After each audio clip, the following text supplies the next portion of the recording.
আমি যদি কোরআন থেকে বলি, আল্লাহ রাব্বুল আলামিন বলেছেন ইন্নাল কাফিরিনা কানু লাকুম আদুওয়াম মুবিনা। আল্লাহ রাব্বুল আলামিন বলেছেন the heretics are the eternal enemy of the believers। ঈমানদারদের প্রকাশ্য শত্রু হলো বেঈমানেরা। ইয়াজিদ কিন্তু কোন হিন্দু, খ্রিস্টান, বৌদ্ধ ছিল না, ইয়াজিদ কিন্তু মুসলমান ছিল। বলো হুজুর, তাহলে তাকে ইয়াজিদ কেন বলা হয়? ইয়াজিদিয়াত মানে হলো মুখে ইসলামের কথা আর অন্তর থেকে ইসলামকে ধ্বংস করার পায়তারা। এখন ইয়াজিদি মৌলভী আমাদের মাঝে আছে, ইয়াজিদি মুসলমান আমাদের মাঝে আছে।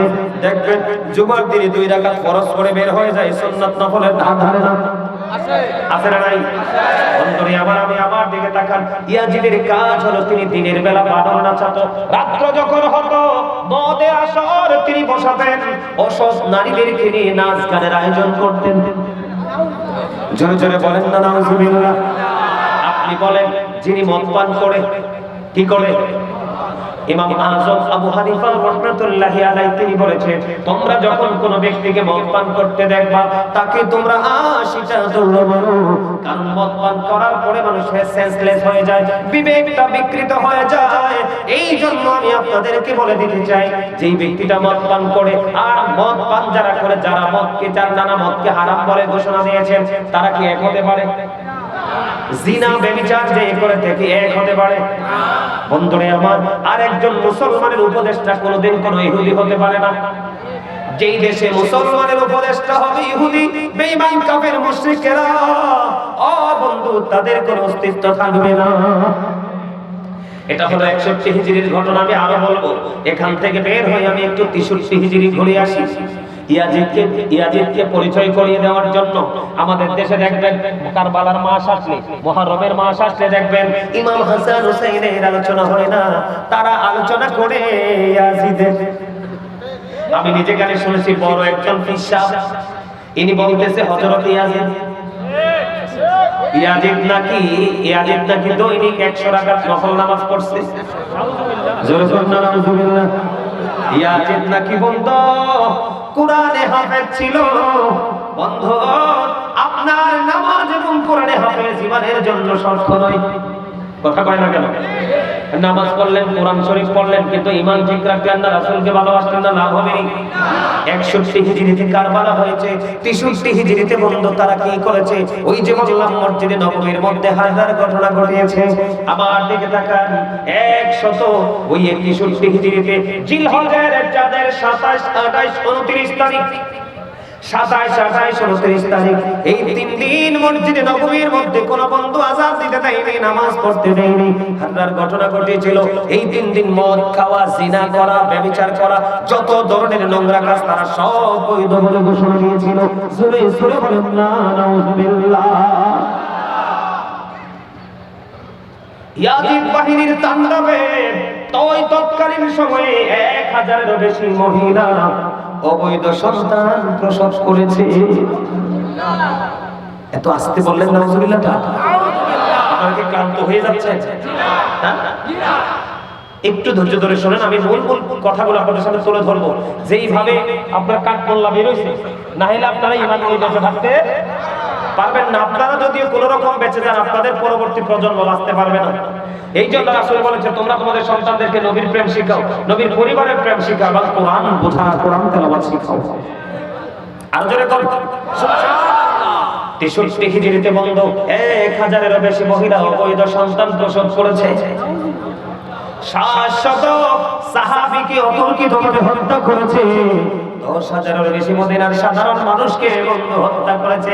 তারপরেও নাকি তারা, আপনারা আমার প্রাণের নবী বলে দিয়েছেন, ফাতেমাতু সাইয়্যিদাতু নিসাই আহলিল জান্নাহ। রাসূল বলেছেন, mother Fatema is the leader of females in জান্নাহ। আল্লাহর হাবিব বলেছেন, ও বন্ধু, এই চেঙ্গার চর মতলব চেঙ্গার চরের আমার মা গো, আমার বোন বোনেরা, সবাইকে বলছি, হৃদয় খুলে শুনো গো, তোমরা কোনো টেনশন করো না, তোমরা কোনো বিচলিত হইও না, শুধু মা ফাতেমার আদর্শকে ভিতরে লালন করো, ওখান থেকে তুমি বাস্তবায়ন করে জীবন পরিচালনা করো। আমার নবীজি বলে দিয়েছে, তোমাদের কোনো টেনশন নেই, জান্নাতে রিসিভ হবে, তোমাদেরকে রিসিভ করে নিয়ে যাবে আমার কলিজার টুকরা ফাতেমা। আহলে বাইতের ওজন বুঝেন প্রথম সদস্য। তাহলে আপনার মা দাদি নানি চাচি জেঠি খালা তাদের কোনো বিপদ আছে নি? কোনো বিপদ নাই। ও বন্ধু, এবার আমরা যারা আছি আমরা শিক্ষা অর্জন করব। আল্লাহর হাবিব জানিয়ে দিয়েছে আনা মাদিনাতুল ওয়াদিউল বাবুহা, আমার রাসূল বলে দিয়েছে I am a city of education, the gate of that city is Ali. আমার নবীজি বলে দিয়েছেন বন্ধু আমি হলাম শিক্ষার শহর, আর সেই শহরের দরজা হলো আমার আলী। জোরে জোরে বলুন না সুবহানাল্লাহ। ও আমার ভাই, ও আমার বাবা গো, কেউ তোমরা ঘরে বসে থেকো না। যদিও ঘরে বসে থাকো, হৃদয় করে একটুখানি শোনো তোমরা আমাদের দাম কত বেশি, আমাদের মর্যাদা বন্ধু কত বেশি। মা ফাতেমা এবং আলী দুজনের বিয়ে হলো, তাদের মাধ্যমে আল্লাহ রাব্বুল আলামিন আমাদের প্রিয় দুইজন কলিজার টুকরা জান্নাতের দুইটা ফুল আমাদেরকে পাঠালেন। আল্লাহর হাবিব বলে দিয়েছেন আল হাসান ওয়াল হুসাইন সাইয়্যিদু শাবাবি আহলিল জান্নাহ। আপনারা আমার প্রাণের নবী বলে দিয়েছেন Imam Hasan and Hussain are the leader of younger people in জান্নাহ। আপনারা আমার প্রাণের নবী বলে দিয়েছে ইমাম হাসান হুসাইন জান্নাতে। ও চেঙ্গার চরের যুবক, ও আমার যুবক বন্ধুরে, তোমরা যারা এই মাহফিলটাকে ভালোবাসতে পারলা, এই মাহফিলে বসে বসে প্রাণ উজাড় করে ইমাম হাসান হুসাইন তাদের প্রেমময় ইতিহাস তোমরা শুনতে পারলা, আমার নবী বলে দিয়েছে যুবকেরা তোমরা টেনশন করো না। আমার নবী বলেছে এই পৃথিবীর বুকে যেই মুমিন যুবকেরা তোমরা ইন্তেকালের মাধ্যমে পারে যাবে, আল্লাহর হাবিব বলে দিয়েছে ইমাম হাসান হুসাইন দুই ভাই তোমাদের জান্নাতে নেতৃত্ব দিবেন হবে। তাহলে তাদের দাম কম না বেশি? তাদের চরিত্র সুন্দর না বালা? ওই যে বলেছে হুমা ওয়াইহান আইয়ামিনাদ দুনিয়া, আমার নবীজি বলেছেন Imam Hasan and Hussain to my flower in the world. নবীজি বলেছে পৃথিবীর দুইটা ফুল হলো আমার দুই কলিজার টুকরা। ও বন্ধু, এই ফুল দুইটা কত সুগন্ধময়, কত প্রেমময়। আমি আপনাদেরকে বলি, বিশেষ করে আমার দাদা ভাই যারা আছেন, বাবার বয়সী চাচার বয়সী যারা আছেন, আপনারা শুনেন ছোট্ট করে একটা বন্ধু এক্সাম্পল দিতে চাই। ইমাম হাসান হুসাইন কত সুন্দর, কত সুগন্ধময় ফুল, তারা কত মিষ্টি, তারা কত সফট বন্ধু। একদিন দুই ভাই সফরে বের হলো, বের হওয়ার পরে নজর দিয়ে চাইয়া দেখলেন একটা বৃদ্ধ তিনি ওযু বানাইতেছে, কিন্তু বৃদ্ধর ওযুটা হয় না। দুই ভাই মিলে চিন্তা করলেন ভাইজান ওই দিকে তাকায় দেখো, বুড়ো দাদু ওযু বানাই কিন্তু তার ওযু তো হয় না। ভাইজান টেকনিক অবলম্বন করে দাদুকে ওযু শেখাবো আজকে। সুবহানাল্লাহ বলেন না? এবার দুই ভাই মিলে বন্ধু চিন্তা করলেন, আস্তে আস্তে আস্তে আস্তে করে বুড়ো দাদুর কাছে চলে গেলেন। যাইয়া দাদুকে বললেন দাদু গো, দাদুকে যাইয়া সালাম দিলেন। সালাম দিয়ে দাদুকে বললেন দাদু কেমন আছেন? তাদের কথোপকথন হলো, হওয়ার পরে আবার দুই ভাই মিলে বললেন দাদু, দাদু গো আজকে আপনাকে একটা ফয়সালা দিতে হবে। কই দাদু কি ফয়সালা দেব? দাদু আমরা দুই ভাই মিলে ওযু বানাবো, আপনি বলে দিবেন কার ওযুটা বেশি সুন্দর। এবার দাদুকে প্রস্তাব করলেন। প্রস্তাব করার পরে দুই ভাই মিলে বন্ধু এবার ওযু বানাইতে থাকলেন। ওযু বানাইতে বানাইতে যখন ওযুটা শেষ হয়ে গেল, দাদু বলো না কার ওযুটা বেশি সুন্দর হয়েছে? এবার কি করলেন ওই দাদু একটা ডাক দিয়ে বললেন, তোমরা কে গো? এত মিষ্টি তোমাদের আচরণ, কত সুন্দর তোমাদের চেহারা, কত সুন্দর তোমাদের চলন ধরন, এত মায়াবী কে রে তোমরা? দাদু কি তোমাদের পরিচয়? আমি যতই দেখছি তোমাদেরকে ততই মুগ্ধ হয়ে যাচ্ছি, আমি যতই দেখছি তোমাদেরকে ততই অবাক হয়ে যাচ্ছি রে।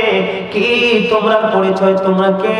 তোমাদের ওযু এত সুন্দর হয়েছে রে, আমি দাদুর ওযুটাই হয় না। জোরে জোরে বলেন না সুবহানাল্লাহ। এবার ইমাম হাসান হুসাইন দুই ভাই ডেকে ডেকে বলেন দাদু, দাদু গো আমরা পৃথিবীর কোন সাধারণ মানুষ না, তোমার নবী সরকার দু আলম ইমামুল মুরসালিন রাহমাতাল লিল আলামিন সিরাজুল মুনিরা নবী, তোমার সেই প্রাণের নবীর কলিজার টুকরা আমরা হাসান হুসাইন দুই ভাই। আর আজকে যদি আমরা মুরব্বীদেরকে কিছু রং করতে দেখি, মনের অজান্তে হতে পারে আমরা তাদেরকে নিয়ে বিরূপ মন্তব্য করি। কিন্তু ইমাম হাসান হুসাইন দুই ভাই সুন্দর করে টেকনিক করে বন্ধু দুটা শিখাই দিলেন। সুবহানাল্লাহ বলেন না।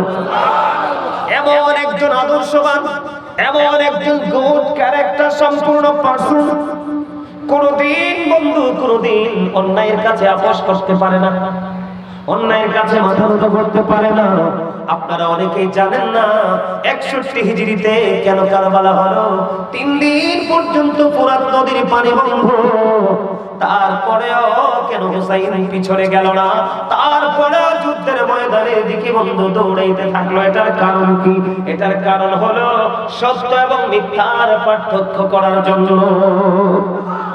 বন্ধুরে আমার, আমি আবার একটু কারবালা নিয়ে আলোচনা করলে ওই চরিত্রহীন লম্পট ইয়াজিদ এবং তার বাহিনীর কথা না বললে ওয়াজটা জমবে না, আপনারা বুঝতে পারবেন না। আমি ছোট্ট করে একটু কোরআন হাদিস থেকে আহলে বাইত মর্যাদা এবং তাদের সম্মান কেমন আমি যদি বন্ধু আরেকটু বলি, আরো একটু যদি বলি, আমাদের বাংলাদেশের মধ্যে মানুষের উপর অনেক জুলুম হয়, হয় কি হয় না? বিশেষ করে একটা এক্সাম্পল, বাড়ি বাড়ি ঘরে ঘরে দলিতের ঘরে কাজের মেয়েরা লাঞ্ছিত হয়, গরম খন্তির ছেঁকা খায়, আছে না নাই? আসেনি? বন্ধু আহলে বাইতের চরিত্র দেখেন। মা ফাতেমা নবীজির কাছে গেল, বাবা গো আমার একজন কাজের লোক লাগবে। আমার নবীজি বললেন, না মা, তোমার কাজের লোকের কোনো দরকার নেই, তোমার ফ্যামিলির যত কাজ তুমি করবা এই কাজের জন্য তুমি সওয়াব পাবে। কিন্তু তারপরেও না ফাতেমা যদি না পারতেন, কোনো না কোনো সাহায্য পাওয়ার জন্য কোন সহযোগীকে আনতেন।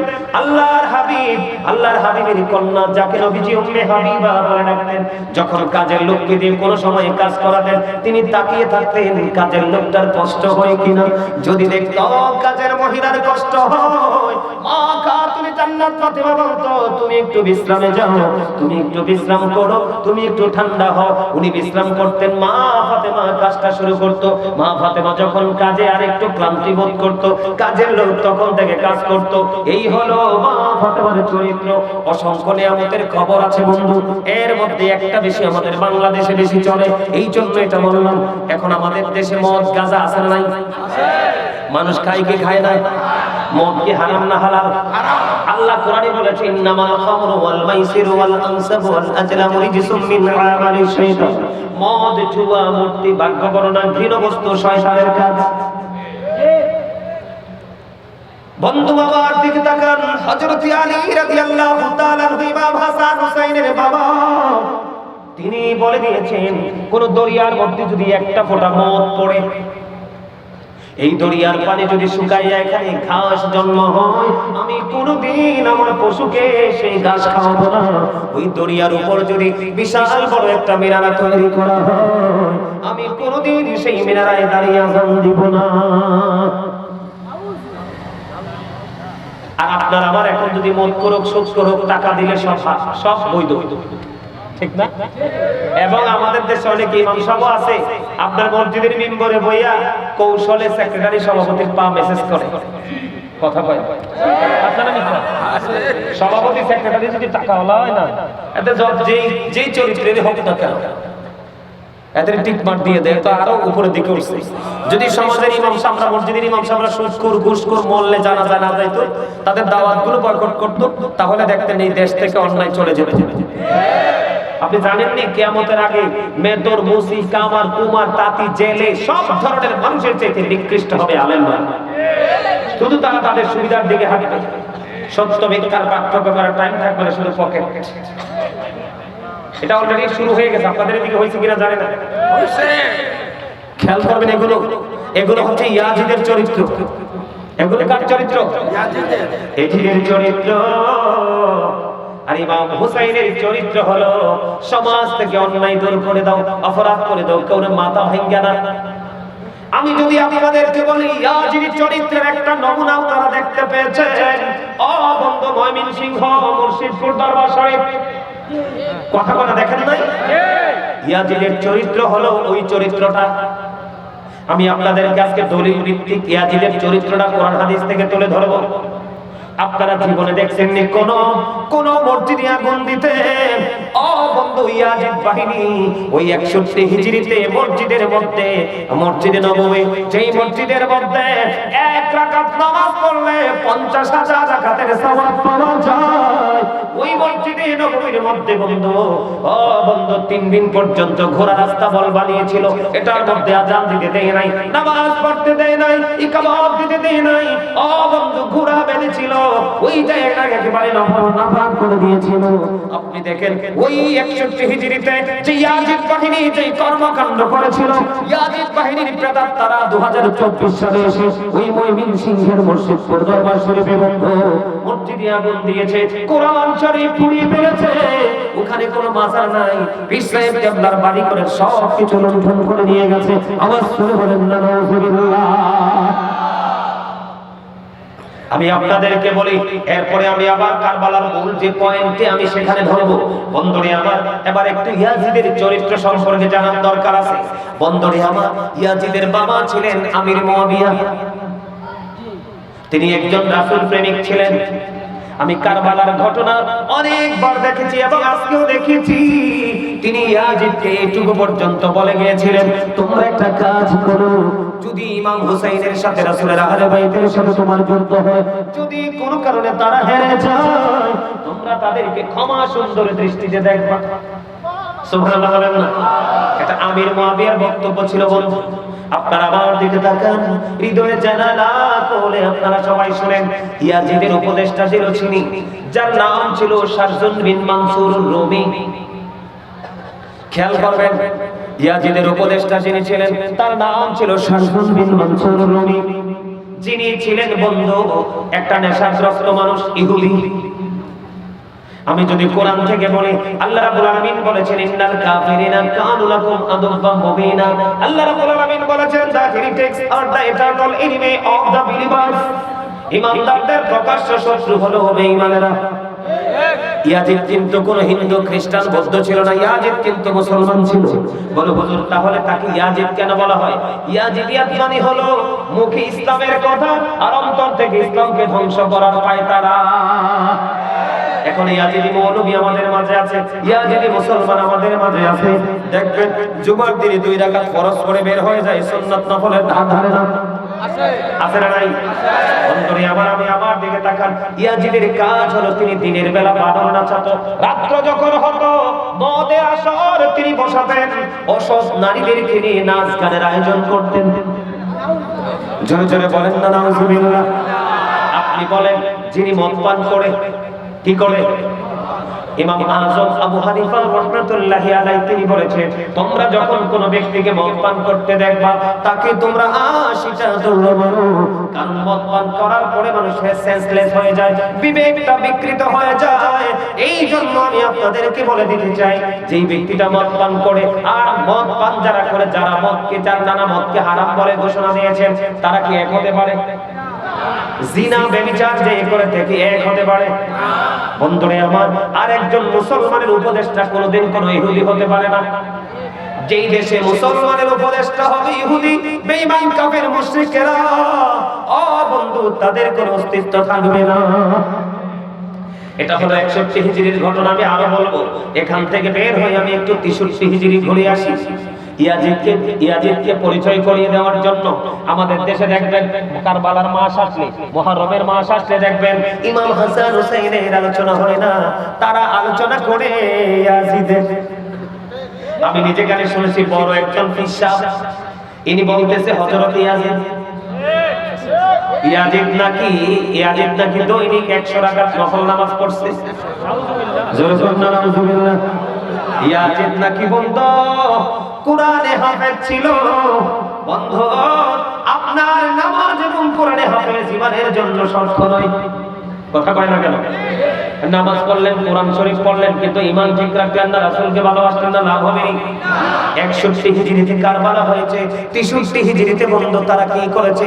ওই যে বললাম মসজিদে নববীর মধ্যে হাজার ঘটনা ঘটিয়েছে। আমার দিকে তাকান, 100 ওই 61 হিজরিতে জিলহজের চাঁদের 27, 28, 29 তারিখ 27, 28, 29 তারিখ এই 3 দিন মসজিদে নববীর মধ্যে কোন বন্ধু আযান দিতে দেয়নি, নামাজ পড়তে দেয়নি। হামলার ঘটনা ঘটেছিল।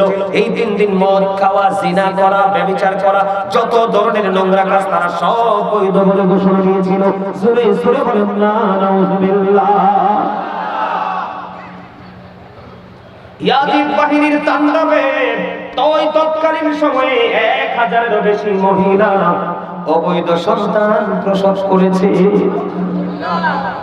এত আস্তে বললেন নাউযুবিল্লাহ। আপনারা কি ক্লান্ত হয়ে যাচ্ছে? একটু ধৈর্য ধরে শোনেন, আমি মূল কথাগুলো আপনাদের সামনে তুলে ধরবো। যেইভাবে আপনার কাঠ মোল্লা বের হইছে, না হলে আপনারা ঈমান নিয়ে বেঁচে থাকতে পারবেন না। আপনারা যদিও কোন রকম বেঁচে যান, আপনাদের পরবর্তী প্রজন্ম বাঁচতে পারবে না। এই জন্য রাসূল বলেছে, তোমরা তোমাদের সন্তানদেরকে নবীর প্রেম শিখাও, নবীর পরিবারের প্রেম শিখাও এবং কোরআন বোঝা, কোরআন তেলাওয়াত শিখাও। আর জোরে কর সুবহানাল্লাহ। 63 হিজরিতে বন্ধ 1000-এরও বেশি মহিলা অবৈধ সন্তান প্রসব করেছে। 700 সাহাবীকে অতর্কিতভাবে হত্যা করেছে। 10,000-এরও বেশি মদিনার সাধারণ মানুষকে বন্ধ হত্যা করেছে। তারপরেও নাকি তারা উত্তম চরিত্রের অধিকারী। আপনারা বলেন, নবীর পরিবার, নবীর আহলে বাইত এই সমস্ত নোংরা মানুষের সাথে কোনোভাবে কি একত্বতা পোষণ করতে পারে? আমি আপনাদেরকে বলে বন্ধু, ওসমান রাদিয়াল্লাহু তাআলা পৃথিবী থেকে চলে যাওয়ার পর থেকে ধীরে ধীরে বন্ধু মুসলমানের মধ্যে ফিতনা সৃষ্টি হলো। দেখতে দেখতে